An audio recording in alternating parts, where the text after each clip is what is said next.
Good morning, everybody, and welcome to our LinkedIn Live this Monday, the 24th of August.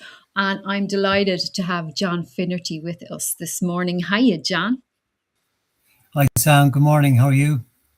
I'm good, thanks. John is a public speaking coach and he's also a former Garda. So tell everyone a little bit about yourself, John. Well, Sam, at the moment, I'm reinventing myself. So I was a Garda for 30 years. So I retired. It was at midnight on the 16th of October last. And now I do three things. So I train people on public speaking skills. I'm also a speaker as well. So I mainly speak on how to remain calm in a crisis.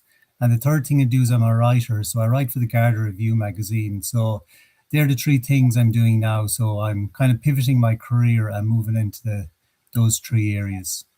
Well, they're excellent areas to be in, especially I'd say your experience in the Guards probably helped you in your current career. Like, what are the life skills that you've brought from that career to what you're currently doing, especially around staying calm in a crisis? I suppose the first thing I'm doing is I teach people public speaking skills.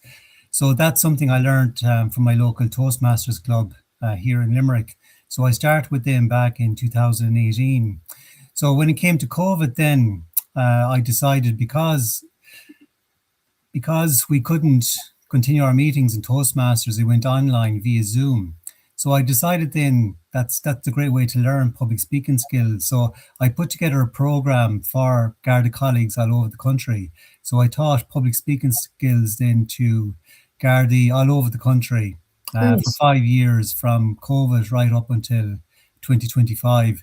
So I did that online using Zoom. So I taught every rank from Garda to superintendent and also Garda staff as well, from clerical officer to assistant principal. Because it is an important skill to have. Now, you see, I love being on the stage and I love public speaking and all of that. I know a lot of people have a huge fear around public speaking. So how important how important is self-talk, for example? You know what, because sometimes people I hear people saying, oh, I'm so nervous, I have this big presentation. So how important is self-talk? Well, self talk is hugely important because it's a mental skill we can use in any area of our lives. So rather than saying I'm extremely nervous before a meeting or before a presentation or a speech or whatever, just reframe it and say I'm excited.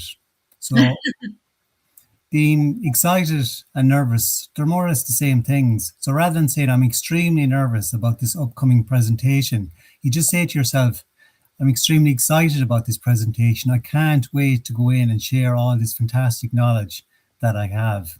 And I think another thing as well, we talk about meetings, you might say, well, I have a high stakes meeting coming up. So I would say never use that word high stakes. I have a meeting coming Mm, up. It's mm. not life or death. I've been in life or death situations in my capacity as a Garda. Going into a meeting is not life or death. It's not high stakes. Nobody's going to die. Nobody's going to get injured. You may lose the contract, you may lose your job or whatever, but nobody's going to get injured. Nobody's going to die. So rather than saying high stakes, just say I'm going to a meeting. Very good. That's really important.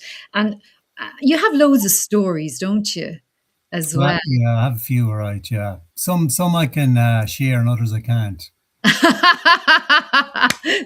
Will you share one with us today about, you know, how these skills have served you well in your personal life or in work? Well, one of the skills I learned, I suppose, 30 years in the Gardaí is, how to stay calm in a crisis. So 2 years ago, even before I'd retired, it was a really hot summer's day, something like this. So I have a studio at the back of the house. It's an art studio. My wife is an artist. So I was writing a blog on how to remain calm in a crisis. So I spent about 2 hours on this anyway. So then I was looking outside and I could see all these weeds that were growing, seemed to be growing overnight. So I decided anyway I would incinerate them. So I have this, it's called a gas weed torch. It's a brilliant apparatus, like it just incinerates the weeds.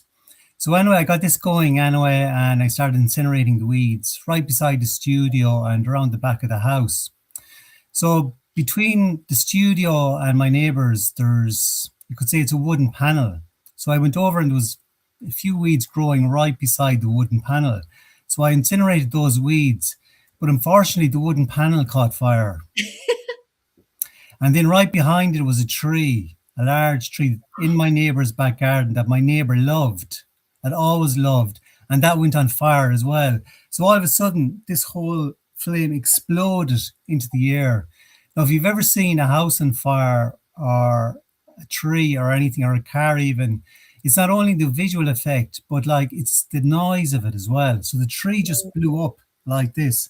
And right beside it then was the studio that had been inside, and it's a timber frame studio that had been writing a blog on how to remain calm in a crisis. Now here I was in a crisis, ironically enough. So like the studio was about to go on fire. The house was beside it. That could probably catch fire as well.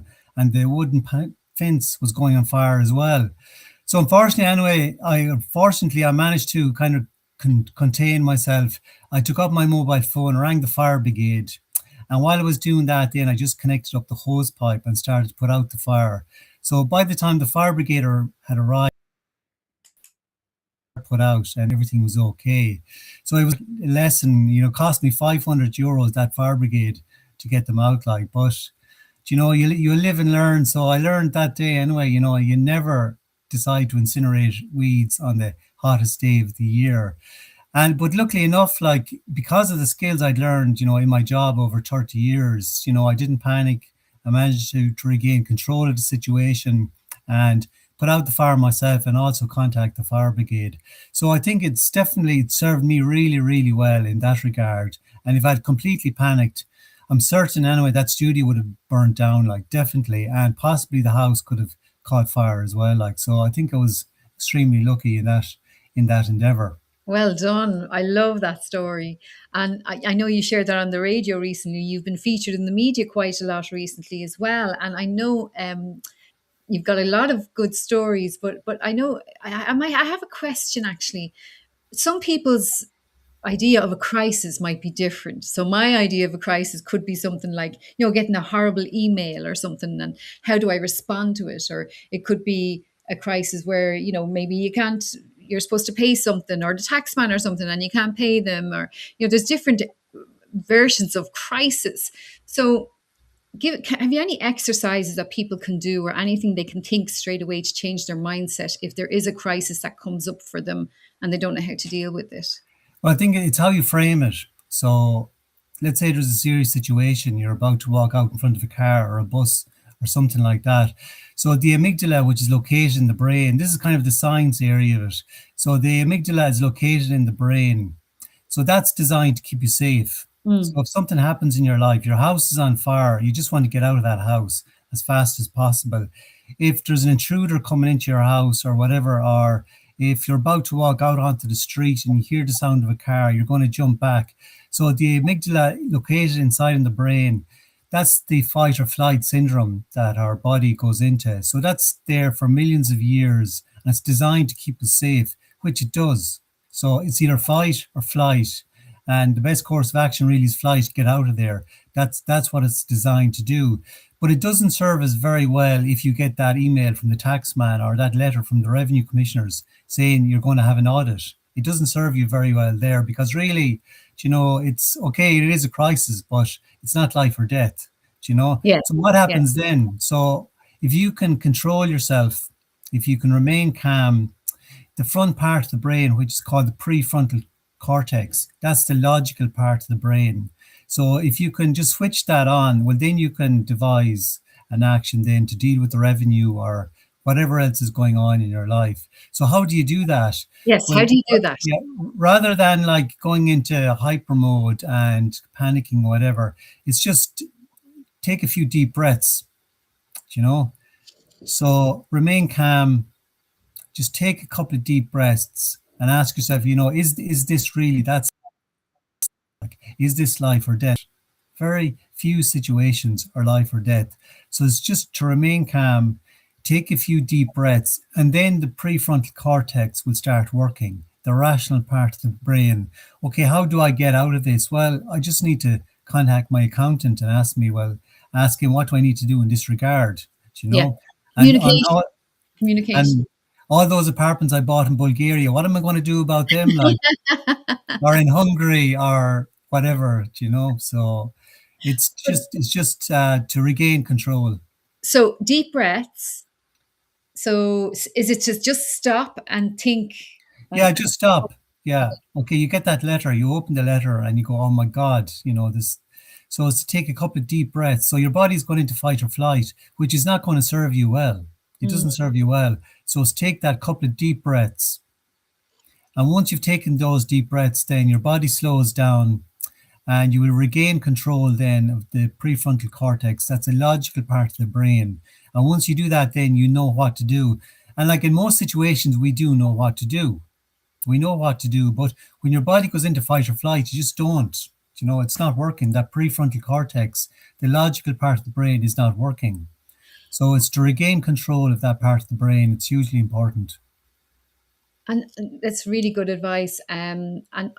For people watching who might like to be a speaker like you are and speak on the stage, but might be terrified of public speaking, can you just walk us through what you do with clients to help them with that?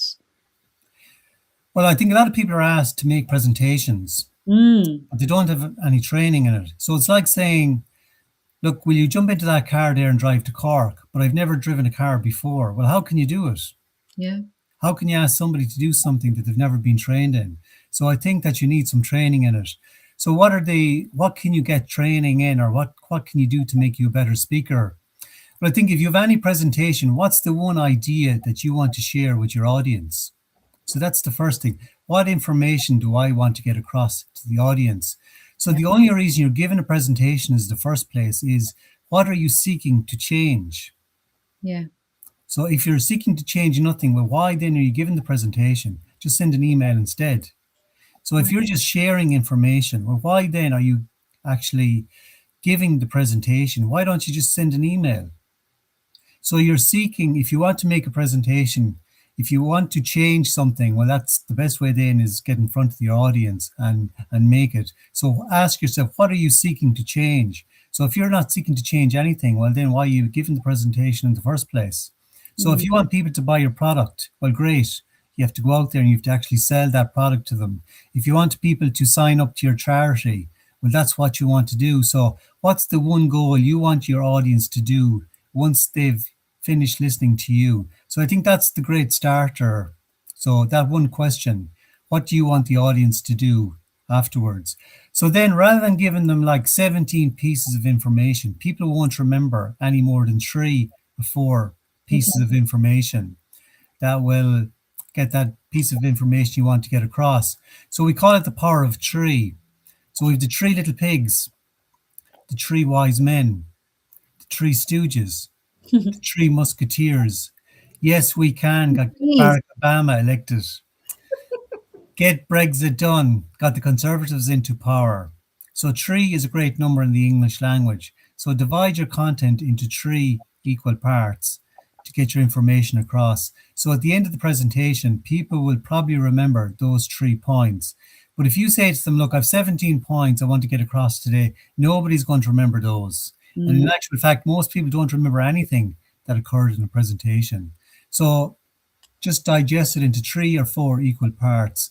And, there's a fair chance then people will recall that information then afterwards. And you gave me a great tip actually as well on one of your other interviews where you mentioned about if you're going to be going on stage, don't be sitting down before you go up next to be standing. Was that it? Can you just repeat what that tip is there? Yeah, so I say to all my clients, I call it pre-performance routine. So anybody who studied sports psychology would know about this pre-performance routine. So if you look at a soccer player taking a penalty, or if you look at a hurler, what he does before he stands up to kick the ball or hit the ball or whatever, or a rugby player, they place the ball down, they look at the posts, they relax, they move back maybe 3 or 4 meters, they move to the left. It's called a pre-performance routine. So I borrowed that for sports psychology and I use that then in advising clients on presentations. So if you're giving a presentation, let's say in Dublin tomorrow morning, well, make sure you're prepared for before the presentation. Make sure you get there at least 2 hours beforehand. Make sure the PowerPoint is working, that everything is working. And that if you get into trouble on stage, at least you have a glass of water beside you there as well. So before you go on, rather than being sitting in the audience engaging with everyone, you want to get into the zone.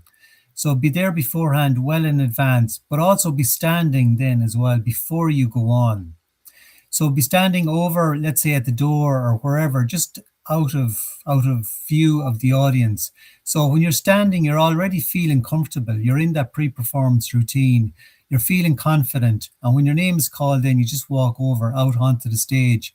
But if you're sitting down in the audience, I mean, you have to use that energy to stand up, walk up right through the audience, up onto the stage, and start into the presentation.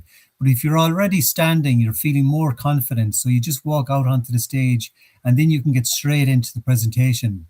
So I think another good thing as well is you're introduced. Just here's Sam Kelly, and Sam is this, that, whatever.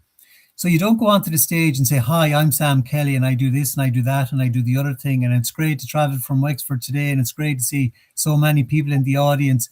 People already know who you are. They know what you do. You've been introduced. They don't care where you've traveled from that morning. So go straight into your presentation. Go straight into it, because they don't want to hear how far you've traveled. They don't care how far you've traveled. They want to know what can serve them best. What can they take away from your presentation? So if you tell them like your name and where you've traveled from, and all of a sudden, they don't really care about that. They just want to know, well, what can you tell them that will advance their lives afterwards? So go straight into your presentation. So at the very start of it, you want to hook that audience in, and you're not going to do it by stating your name, which we already know anyway. So a good way is just to go straight into a story, right straight into the story, or else, reveal a statistic. It could be a shocking statistic or something profound or something that is going to interest your audience straight away. So go right into the presentation. Don't hang around. I remember I did my TEDx, and the first line is, "My father passed away." So it got their attention straight away, Yeah, because absolutely. it resonates with nearly all the audience. We've lost somebody. So, yeah, you're right. I think definitely what I took away from that was that I'm guilty of always sitting in the audience, because I'm networking, and I never Yeah. actually just stand at the side of the stage. So I'm going to try it next time. Yeah, so the difficulty is when you go in, people want to talk to you. "Oh, Sam, great to see you. Haven't seen you in 2 years. What are you going to talk about today?" But really, you're there to give a presentation. Okay, you can engage with the audience afterwards, but Afterwards, yeah. beforehand, make sure that you're tuned up, you have your preparation, you're all ready to go. And it's very easy to get distracted. Like if you watch a player coming out onto a pitch, he's not running over to the sidelines speaking to his brother Johnny or his mother in the audience or whatever beforehand, and talking to them and having the crack. He's not doing that. He's going out onto the field. He's preparing himself. So I think that's what speakers need to do, that as well beforehand. You can engage the audience all you want afterwards, Right. but beforehand, you're in the zone. You can maybe do maybe half an hour beforehand, just go over and speak to somebody if you have to do it. But really, that 20 minutes beforehand, you want to be in the zone. You want to be on your own. You want to just be getting yourself mentally prepared for that presentation. And fine, you can go and talk to the audience all you want afterwards. But really, when you're talking to the audience beforehand, you're using up all that energy, and you're going to need that energy for that presentation, on stage. That's a really good tip. Thank you so much, John, for that. And then think it's the three things, or the three key things, rather than a list of 10 or Yeah, 15. the power of three. Yeah, the power of three. And I think another way as well is to use the stage. So if you're on the big stage, literally and metaphorically, you can use the stage. So stand in the middle of the stage with your introduction. So you finished your introduction and you pause and allow the audience then just to digest what you said. Then walk over to the left-hand side of the stage or the right, either one or the other. Stop. And then you do the first point there. So you finish that point, back to the center of the stage, second point, then over to the other side of the stage, third point, and back then to the center of the stage, and you do your conclusion. So you have your 3 points there. So you're using the stage as well. So you see some speakers and they're walking and talking. And really, if you're doing that, you're distracting the audience, because as you're walking, you're not walking towards the audience. You might be walking towards the wall. So you're not interacting with the audience. So don't walk and talk. So just finish your point, then stop, and then walk over, and then start anew the second point or the third point or whatever it is, and engage the audience. Don't turn your back on the audience at all because you want to engage them. Fabulous. Brilliant. Brilliant, John. Great tips. So, anything else that we've missed about staying calm in a crisis? What about people? How do you help other people around you to stay calm in a crisis? Would you be able to talk about that, or is it just yourself? Well, I suppose it's a skill. Yeah, I use that skill in public speaking as well because something will go wrong. So you're on stage and you're given this fantastic presentation, but then you hit the clicker for the PowerPoint and it just won't work. And that video you've embedded, you've spent hours putting together and it won't work either. So all of a sudden you're there in front of the audience and the clicker won't work and nothing seems to work. So really I say to people beforehand, you have to prepare with PowerPoint and without the PowerPoint. Okay. So with both, because I guarantee you, once you get up there, that PowerPoint is going to fail. So you have to be able to keep going with your presentation, even if the PowerPoint does fail. So if it does fail, so what? I mean, just make a joke about it and Yes. just carry on then with the presentation rather than freezing and running up and going to the laptop and trying to get it going again. And you're spending maybe 10 minutes and then the audience are completely and utterly distracted and they've lost you. You've completely lost the audience. So it's about, staying calm in that moment. But if you're prepared beforehand, you don't care what happens. It doesn't matter if there's a power cut. It doesn't matter if the electricity fails. It doesn't matter like if the hotel goes on fire. It doesn't matter.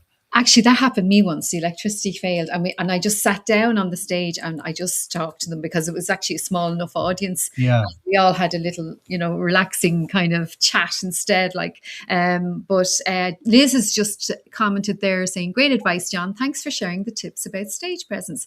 And as you might know, John, Liz is the lady that has that noteworthy networking newsletter that tells you what events Okay. are coming up. So definitely subscribe to that, folks, if you're not subscribed to it. So John. Yeah, so there's one story I heard from Toastmasters. So this person was on the stage. The stage was high up. They were giving an absolutely fantastic presentation. And they were so caught up with the presentation that they walked off the stage and fell on the floor. But as they were lying on the floor, they said, "Now I'll take questions from the floor." Very good. I love it. I love it. Well, John, thank you. That's been so insightful. Thank you so much for joining me today. And if anyone wants to get in touch with you, I'll throw your email up here on the screen. So thank you all, everybody, for tuning in. And that's John's email below. And you can connect with John on LinkedIn as well. Okay, thank you very much, Sam.